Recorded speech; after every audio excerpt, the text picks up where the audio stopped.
This is what I have so far. A bit of my ideas, as you see. Got our syntax, which makes a structure tree, and then we have our meta nodes. And our meta nodes are kind of our plug and play kind of nodes that we could act on the structure tree.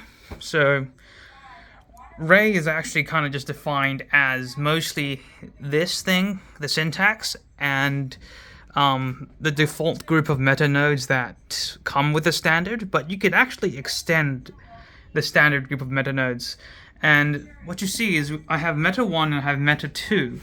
And with meta 1, we have our context clarifier, so that, if we have something like this here, where it's like we have an object A and then we have a field I and a field B, what does that mean, right? Well, that's the meaning or the semantics of that will be determined by a meta node, a semantics node, which actually clarifies what this is supposed to be. Because this, syntactically, this is just another context, right? This is a labeled definition, and context labeled with A, and that's pretty much it. That's all the syntax knows. So the actual semantics of it actually needs to be processed further afterwards. So, in a lot of languages, like in Turing complete languages, not Turing complete, what do you call it? Recursively enumerable languages, context sensitive, context free, whatever. I mean, you might want to be able to encode a whole bunch of things. Maybe you want to have synthesized properties and stuff like that as well. Here we don't really do that. Because the structure can be very, very kind of meta level, and it makes it very hard to encode all of that in one kind of syntax. So I kind of decided to basically split it up into the basic structure, which shouldn't change really, if at all, and the semantics, and the other kind of pluggable nodes. As you see, it's basically a directed graph. You can actually plug and play, plug out and plug back in whatever node you want, and you can make your own node and extend it. So that's kind of the idea of this language. The identifier resolver, and just to talk a bit more about the kind of the default meta node. This basically, I think that's basically the default resolver. So that's the interactive resolver, which basically, if you have, let's say if you have two definitions of A, you have another A somewhere down the line, the later A will shadow the earlier A. So the idea is, basically, you have the latest definition.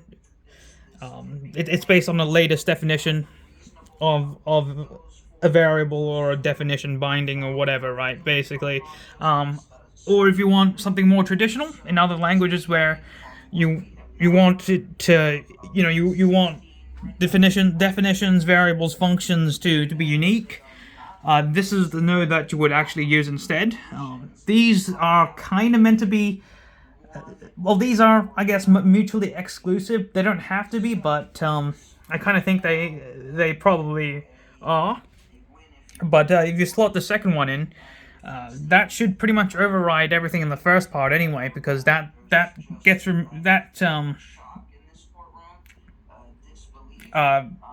requires an actual unique identifier, right? So if you have duplicate labels, if you have another A somewhere down the line, that's just going to result in an error, right? Okay, I don't know, maybe you have like.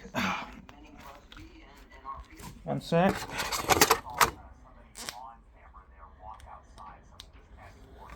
Okay. So maybe if you have something like a 2.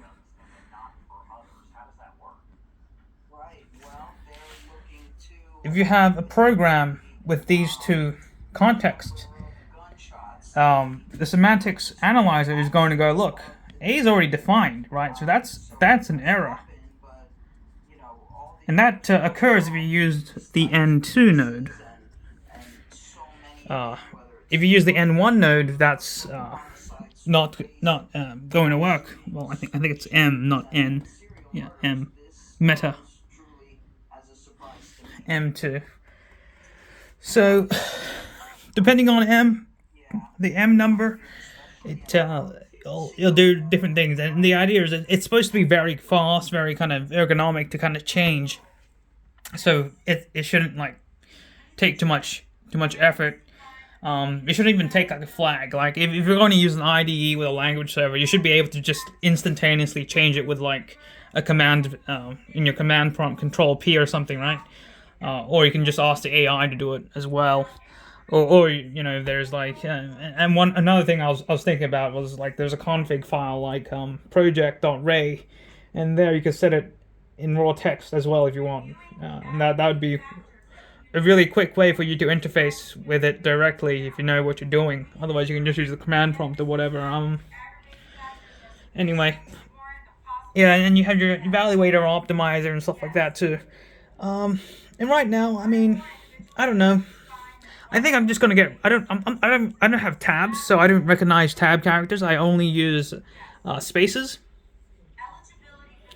I think that should be fine, to be honest. Like, I don't see why you would even use tabs.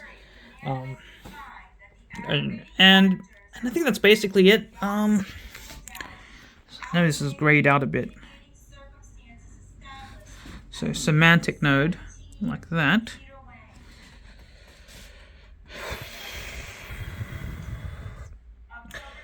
So we have our structure nodes, and that's our structure node, semantic node. Structure node only cares about kind of like the basic structure, the nesting, the labeling, and stuff like that. So it's able to kind of parse that into that kind of structure. And then the semantics actually figures out what that structure means. And in most cases, it's not going to be too much more different, but it is going to be somewhat different. And the idea is it's going to be very modular and very kind of loosely coupled, so you can actually slot different behavior in and out. And I was thinking about maybe having a set function that you can use so you can actually do meta programming. And you would probably use a string, or you could actually have an object that points to functions. So you could actually have a function object. You could also have an identifier object as well. And the identifier object could contain the string, and it could actually contain a reference to the actual identifier or something like that. So I'm not sure about that just yet, but I think the idea is you want to encode as much of this as possible and kind of formalize it into some kind of mathematical theory.